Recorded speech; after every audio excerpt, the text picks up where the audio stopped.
All right, guys, this should be the very last set of notes you ever hear me say for this school year. Yay! All right, so let's see if you remember when we did the square root of a number and it had a number outside.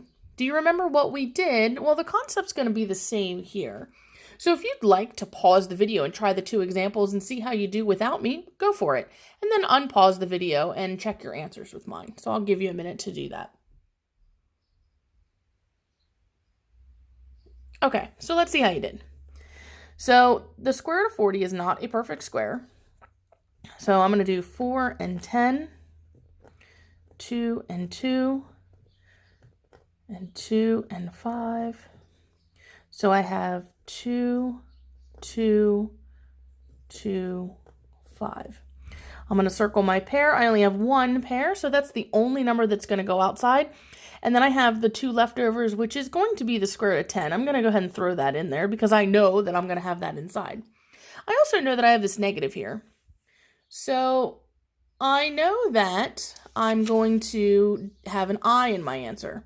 Well, I'm just going to throw that I right out front because that's where it's going to go. It always bumps right up against that radical.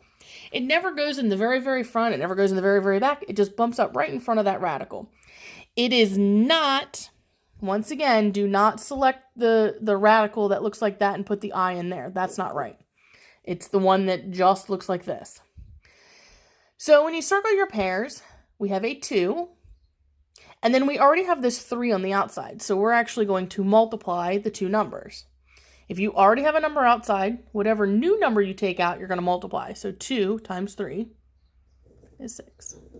And that's your final answer. And then my last example, the square root of 121 is a perfect square. The square root of 121 is 11. So just to jot that down so I have that, the square root of 121 is just the number 11. It is not the square root of 11. It is just 11. So I'm going to multiply the negative 6 times 11, and I get negative 66. And then because of the negative right there, I'm going to put an I right after it. And that is all. So now you're ready to try the two examples today, or two problems today, and then work on the last classwork, then quiz, and you're done for the year. Yippee! Good luck. Let me know if you have questions.